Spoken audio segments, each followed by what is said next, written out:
आप लोग सबको ही ब्रेक से वापस आ जाइए। इस सेशन का हमारा मुख्य उद्देश्य जो है, इस सेशन का जो कंसंट्रेशन है कि अब हम लोग अभी तक श्रेणी की बात कर चुके कि जनरल में कितना मार्क्स लाना है, एससी में कैटेगरी में है तो कितना मार्क्स लाना है, ओबीसी कैटेगरी में है तो कितना मार्क्स लाना है।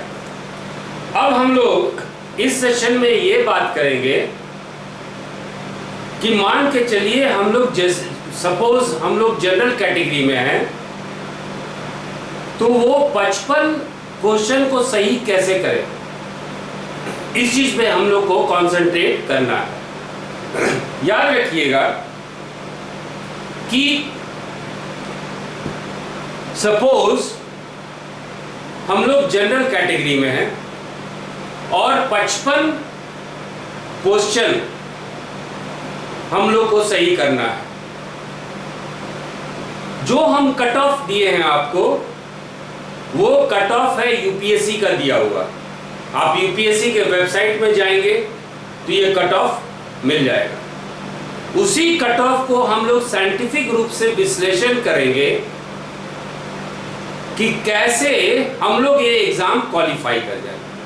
हमारा उद्देश्य यही है कि पीटी के एग्जाम को, परीक्षा को हम लोग क्वालिफाई कर जाए। अभी तक हम आप लोग को यही कह रहे थे कि सब कुछ पढ़ना है, लेकिन अब आपको यह बताएंगे क्या नहीं पढ़ना है। दूसरा चीज, अब आपको एक और नया चीज हम बताएंगे। बहुत कम ऐसे बच्चे हैं,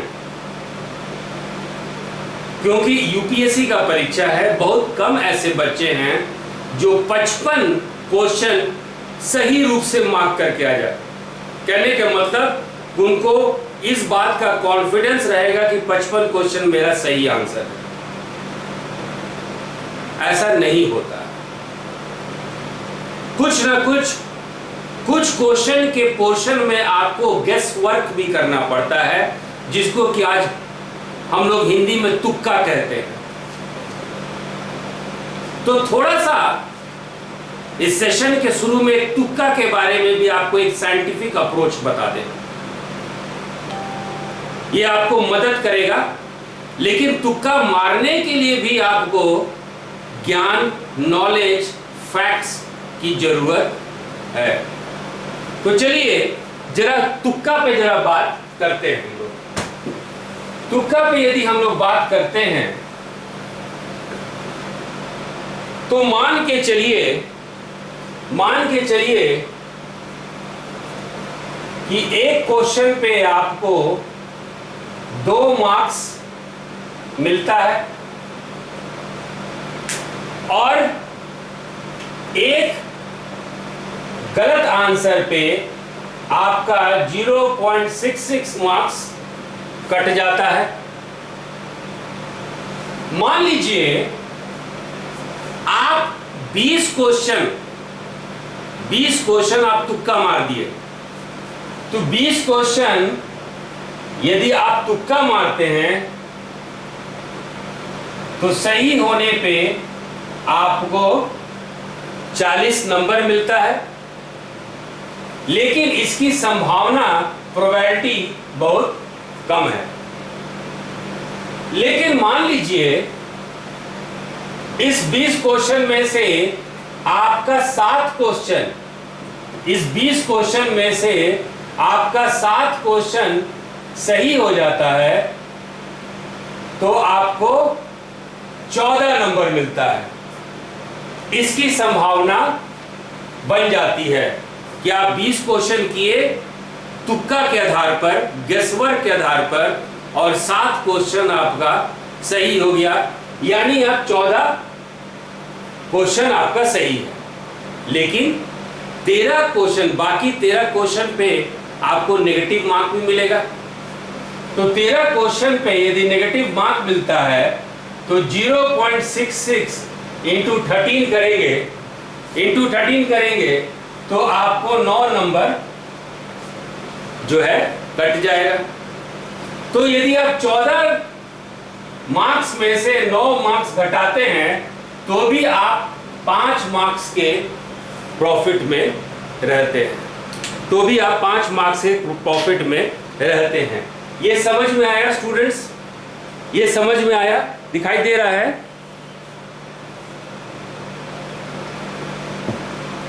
ये समझ में आया? ये तुक्का समझ में आया? चलिए अब हम लोग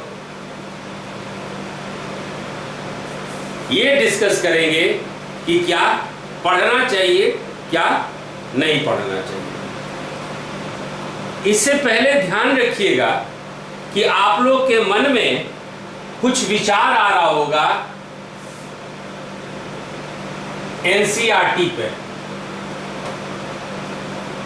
कि एनसीईआरटी पढ़े कि नहीं पढ़े। तो देखिए, जब आप लोग शुरू में हमसे मिलते थे तो बहुत ज़्यादा एनर्जी के साथ बोलते थे कि एनसीईआरटी पढ़ना चाहिए, हम भी कहते थे एनसीईआरटी पढ़ना चाहिए, लेकिन सच्चाई ये है कि आप लोग कोई भी एनसीईआरटी नहीं पढ़े हैं। ये सच्चाई है। पूरी दुनिया बोलती है एनसीईआरटी पढ़ने के लिए, लेकिन सच्चाई यही है कि आप एनसीईआरटी नहीं पढ़े हैं। और अब समय नहीं है, एनसीईआरटी पढ़िएगा भी। इसका विकल्प क्या है? इसका विकल्प है आपका क्लास नोट्स। इसका अल्टरनेटिव है आपका क्लास नोट्स। आपके क्लास नोट्स में एनसीईआरटी का पूरा कॉन्सेप्ट को असिमिलेट किया गया है। आप जितने भी आपके फाउंडेशन मॉड्यूल में क्लास चला है, जो भी आप लोग क्लास किए हैं, सब में एनसीईआरटी का जो है कॉन्सेप्ट आप लोग को दिया गया है। एनसीईआरटी में यदि कोई खास फैक्ट्स है तो आप चाहे मेंस के भी आंसर राइटिंग में भी है, हम एनसीईआरटी का कॉन्सेप्ट कराए हुए हैं, तो एनसीईआरटी छोड़ दीजिए। दूसरा, आप ये सोच रहे होंगे कि एक अखबार है हिंदू, इसको पढ़े कि नहीं पढ़े। इसमें भी जरा हकीकत बात कर लेते हैं। हिंदू पढ़ते क्यों हैं आप? सच्चाई इसीलिए यही है कि हिंदू आप सोशल सिंबल के लिए पढ़ते हैं, आप सोशल स्टेटस के लिए पढ़ते हैं। हिंदू आप ये सोच के पढ़ते हैं कि इससे अंग्रेजी सही होगा, लेकिन हिंदू अखबार का पहला बेसिक पॉइंट यही है कि यदि आपका अंग्रेजी सही है, अच्छा है, तभी आपको हिंदू समझ में आएगा। हिंदू पढ़ के अंग्रेजी सही नहीं होगा। अंग्रेजी सही होने पे हिंदू पढ़ सकते हैं, इसीलिए अब हिंदू को भी अपने जहन से आप निकाल दीजिए। तीसरा क्वेश्चन, आप लोग बुक्स के बारे में पूछेंगे कि कौन सा किताब पढ़े। जैसा कि अमरिंदर भट्ट पूछे थे कि करंट अफेयर्स में क्या पढ़े, कौन सा किताब पढ़े, तब किताब भी छोड़ दीजिए। तो ये सब एक्सटर्नल मेजर्स को आप छोड़ दीजिए। अब हम लोग चलते हैं क्या पढ़े, ठीक है। तो पहला जो हमारा आता है वो है करंट अफेयर्स। करंट अफेयर्स पे 30 क्वेश्चन आता है। करंट अफेयर्स पे 30 क्वेश्चन करीब आता है, 25 भी हो सकता है, मान लीजिए 20 भी आता है। और इसमें यदि थॉरो करते हैं आप, यदि 20 क्वेश्चन आता है तो आपको 40 नंबर मिल जाता है, 25 क्वेश्चन करते हैं तो आपको 50 नंबर मिल जाता है, और 30 क्वेश्चन पूरा करते हैं तो आपका 60 मार्क्स मिल जाता है। ऐसे ही आप पीटी क्वालिफाई कर जाते हैं। लेकिन कभी यूपीएससी को ये चैलेंज ना करे कि सारा 30 का 30 क्वेश्चन आप बना ही लेंगे, क्योंकि ये क्वेश्चन सेटअप होता है एक्सपर्ट टीम के द्वारा, जो अपने जिंदगी के 30-40 साल इसी में लगा देते हैं। तो आप 6 महीना 1 साल की पढ़ाई पे इनको चैलेंज नहीं कर सकते, और होगा भी नहीं चैलेंज। उसको कुछ इस तरह से समझिए कि आप को अपने दोस्त का नाम मालूम है, आपकी करंट अफेयर्स की सीमाएं हैं, और मान लीजिए क्वेश्चन उठता है कि आपके दोस्त का नाम क्या है, अब बता देंगे। और मान लीजिए क्वेश्चन उठता है कि आपके एग्जामिनर के दोस्त का नाम बताइए, तो आप क्या बताएंगे? इसलिए please do not challenge UPSC, और ये मत सोचिए कि 30 का 30 क्वेश्चन आप बना देंगे। लेकिन हमारा प्रयत्न होना चाहिए कि 30 से 30 क्वेश्चन बनाएं पहला अटेम्प्ट पे। अब इसकी तरीका क्या है? तरीका ये है कि पिछले 1 साल से जो भी आपके टेस्ट सीरीज हम दिए हैं जिसमें करंट अफेयर्स है, उस करंट अफेयर्स को एक बार आप रिवाइज कर जाएंगे, एक बार रिवाइज कर लेंगे, तो ऐसे स्थिति में बहुत सारा क्वेश्चन आपको मिल जाएगा। एक ये तरीका है और ये करना चाहिए। तो पुराना जो आपके यहाँ नोट्स बना है, जो क्लास टेस्ट में करंट अफेयर्स को बहुत विस्तार पूर्वक हम लोग एनालिसिस किए थे, उसको यदि आप पढ़ेंगे, करंट अफेयर्स पोर्शन आपका सॉल्व हो जाएगा। दूसरा तरीका क्या है कि अब बचे हुए दिनों में आपको पिछले 1 साल का हम एक जिस्ट करा दे, ताकि पुराना करंट अफेयर्स आपका जो है सही हो जाए।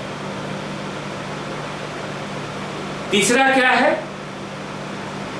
कि कुछ नए करंट अफेयर्स को पुराने के लिंक के साथ आपको करवा दिया जाए अगले 15 दिन 20 दिन में, ताकि ये पोर्शन आपका क्लियर हो जाए।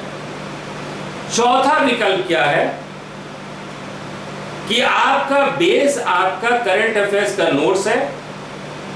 जिस महीने में जो हुआ है, यदि नोट्स आपके पास है, तो आप प्रतियोगिता दर्पण एक मैगजीन का नाम बताए हैं, उसको भी महीना ले लीजिए।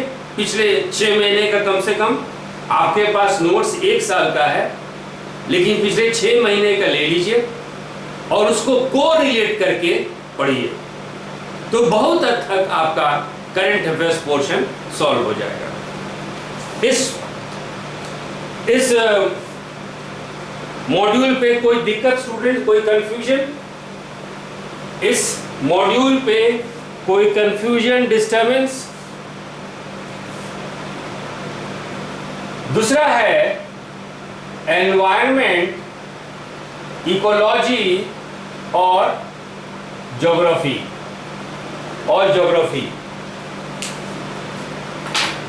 दूसरा है एनवायरनमेंट, इकोलॉजी और ज्योग्राफी। इसमें से टोटल आपका 25 क्वेश्चन आने की संभावना है। इसमें आप एग्रीकल्चर भी जोड़ दीजिए, इसमें आप एग्रीकल्चर भी जोड़ दीजिए। और जो हम लोग पुराना किए हैं test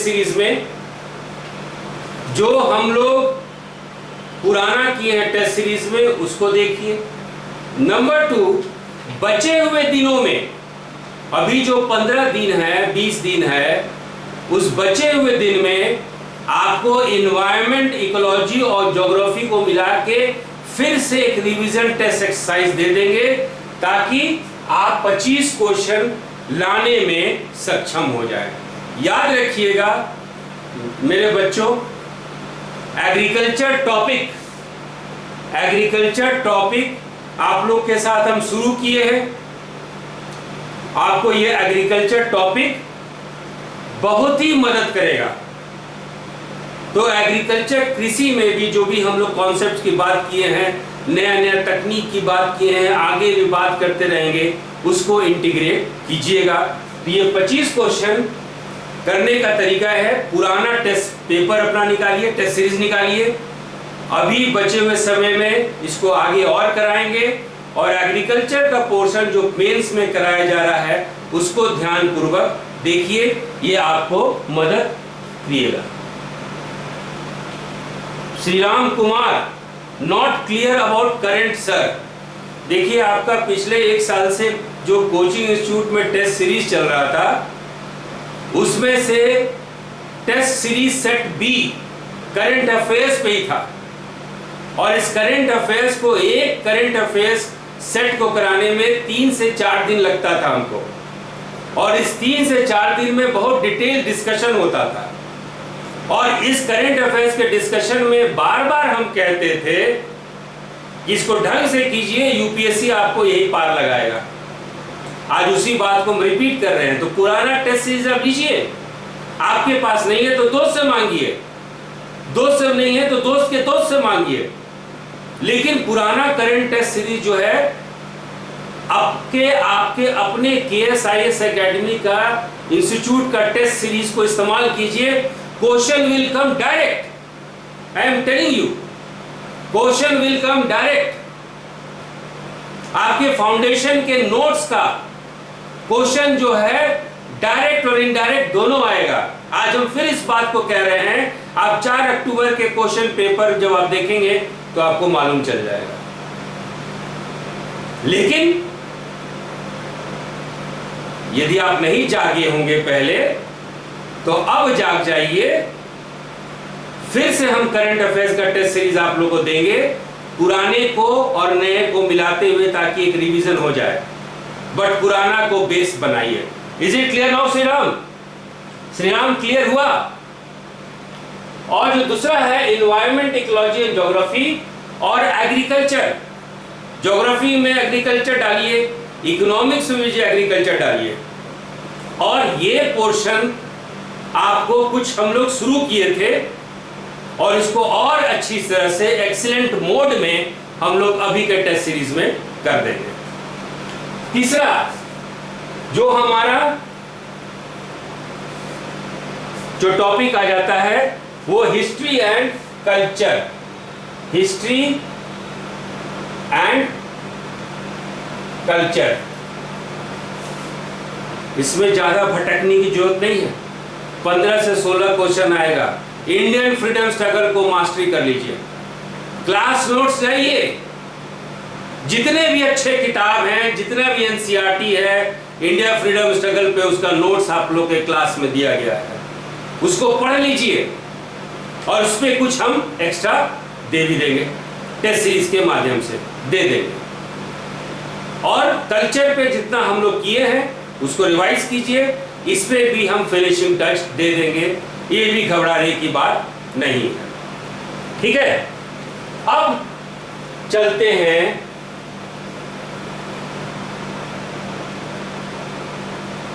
social and economic development, सामाजिक और आर्थिक विकास।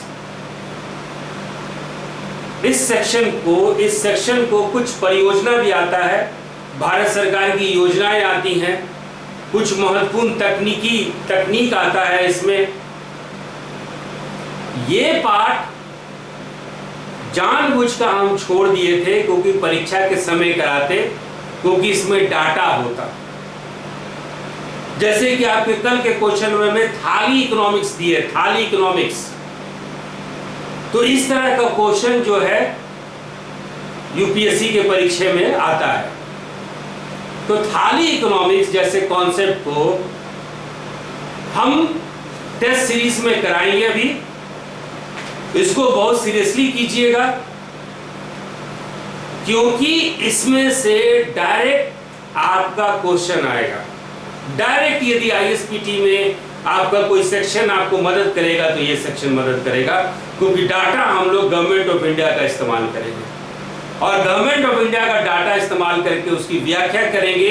ये आपको आईएसपीटी में और आईएएस मेंस में दोनों में मदद करेगा, इसलिए इसको विस्तार पूर्वक कीजिए, इसमें परेशानी नहीं है, इसमें परेशानी नहीं है। अब चलते हैं क्वालिटी।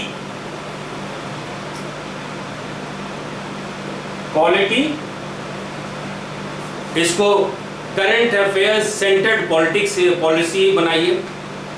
ठीक है, तो जो करंट अफेयर्स है, करंट अफेयर्स में जो आपकी विधि के आधार पे जो परिवर्तन हुआ है या जो अध्ययन की जरूरत है उस पर हम लोग कॉन्सेंट्रेट करेंगे। और जो लास्ट सेक्शन है वो है आपका general science and technology. General science and technology. General science में आपका आता है फिजिक्स, जनरल साइंस में आता है आपका केमिस्ट्री, जनरल साइंस में आता है आपका बायोलॉजी। केमिस्ट्री फिलहाल छोड़ दीजिए, केमिस्ट्री पे बहुत कम क्वेश्चन आता है, ना के बराबर। फिजिक्स और बायोलॉजी पे कंसंट्रेट कीजिए, बायोलॉजी पे ज्यादा कंसंट्रेट कीजिए क्योंकि 6 से 7 क्वेश्चन बायोलॉजी पे आता है। इसका पढ़ने का तरीका क्या है? इसका पढ़ने का तरीका ये है कि जो भी आपका क्लास नोट्स था, याद रखिएगा साइंस चाहे फिजिक्स था, चाहे केमिस्ट्री था, चाहे बायोलॉजी था, आपके क्लास में हम साफ साफ कह दिए थे कि ये एनसीईआरटी मेड सिंपल है। आप उस क्लास के नोट्स को देखिएगा, इसका मतलब है कि एनसीईआरटी देख लेंगे।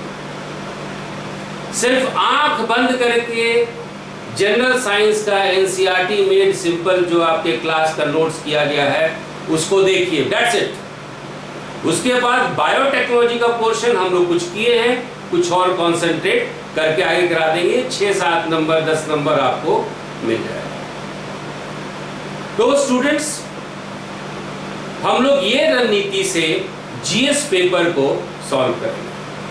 आपको बार बार पहले भी ये कहते थे कि क्लास पे कंसंट्रेट कीजिए, क्लास में जो बोलते हैं उस पे कंसंट्रेट कीजिए। यदि आप क्लास को फॉलो किए होंगे, मेरी बातों को फॉलो किए होंगे, तो आप में से कुछ बच्चे क्वालिफाई कर जाएंगे और जो बच्चे क्वालिफाई नहीं करेंगे वजह आप लोग भली भांति जानते हैं। तो इट पेस क्लास में कंसंट्रेशन, क्लास का गाइडेंस, क्लास का जो नोट्स है वो आपको मदद करेगा। परीक्षा होने से पहले आपको बता रहे हैं, परीक्षा के बाद खुद बेखुद आप जो है आप इसको समझ जाइएगा। ठीक है, ये तो रहा आपका जीएस का। अब हम लोग चलते हैं थोड़ा सा सीसैट की बात करें। सीसैट में यदि सीसैट की बात करेंगे तो इसमें 3 भाग होता है, मैथ्स, रीजनिंग और कॉम्प्रीहेंशन। यूपीएससी इसमें क्वालिफाइंग मार्क्स लाना होता है, 33% मार्क्स लाना पड़ता है। और इसको कभी मत सोचिएगा कि बाएं हाथ से आप बना लेंगे। यदि आप सोचिएगा कि इसको बाएं हाथ से बना लेंगे तो आप रिजल्ट के बाएं तरफ हो जाएंगे। कहने का मतलब है यूपीएससी बहुत क्लियर कट उसका सोच है कि जो बच्चों का मैथ्स और रीजनिंग सही हो उनको ही आईएएस बनाया जाए। कम से कम बेसिक मैथ्स आपको आना चाहिए, कम से कम बेसिक रीजनिंग, एक अक्ल होना चाहिए। बिना लॉजिक का, बिना रीजनिंग का आप कैसे अपने नौकरी को आगे बढ़ाएंगे। कॉम्प्रीहेंशन पे उतना ज्यादा यूपीएससी ध्यान नहीं दे रही है। तरीका बताते हैं हम क्यों ऐसा बोल रहे हैं। क्योंकि यदि आप कॉम्प्रीहेंशन पढ़ेंगे तो मालूम चला कि एक पैराग्राफ पे एक ही क्वेश्चन बन रहा है, अगला क्वेश्चन बनाने के लिए दूसरा पैराग्राफ बनाना है, मतलब वो 2 घंटा जो समय मिलेगा सीसैट का, आपका आधा से ज्यादा समय चल जाएगा कॉम्प्रीहेंशन में। तो सही तरीका यही है कि मैथ्स और रीजनिंग सेक्शन को जल्दी जल्दी 30 मिनट 40 मिनट में बनाइए।